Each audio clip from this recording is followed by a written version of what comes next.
Summer burned on in Maycomb, thick with heat and memory.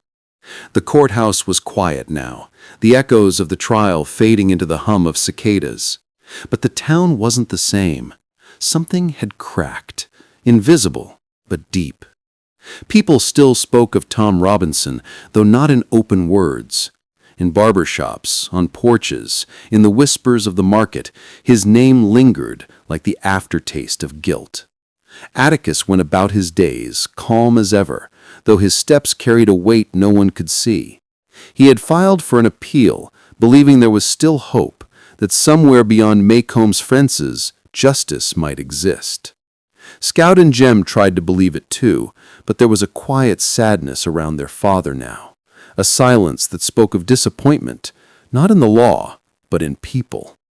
Then one afternoon, while the sky was still, the news came. Tom Robinson was dead. He had been shot, trying to escape from prison. 17 bullets, the paper said. 17 for a man who couldn't even run fast, whose only crime was trying to reach freedom in a world that had none for him. Atticus received the call at his office. He didn't speak for a long time.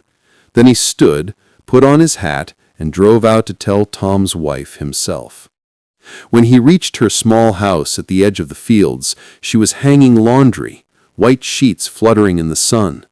She saw his car, saw his face, and understood before he spoke. The cry that followed tore through the still afternoon, a sound that carried across the fields, through the trees, into the heart of Maycomb itself. That night, the town talked again. Some said it was his own fault, others said it was a shame. But no one asked why a man would risk his life for a few seconds of open sky. Atticus sat on the porch, the light from his lamp falling over his hands. Jem sat beside him, silent. Scout leaned against his shoulder, her mind full of questions she couldn't yet ask.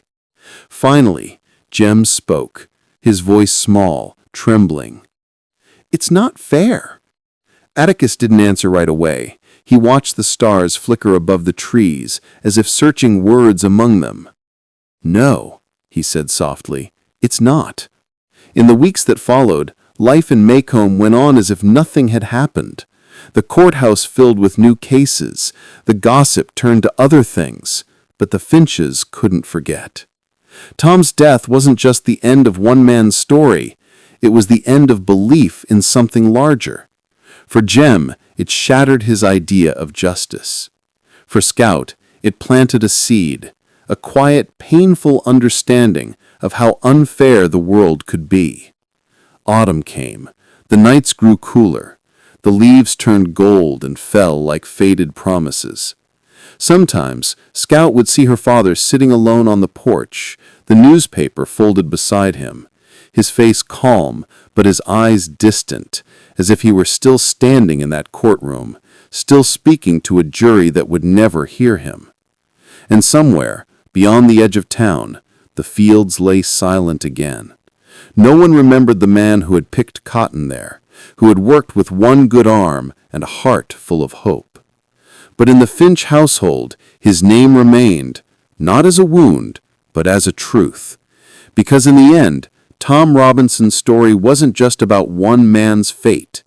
It was about the world's quiet failure and the few who had tried, against all odds, to make it right.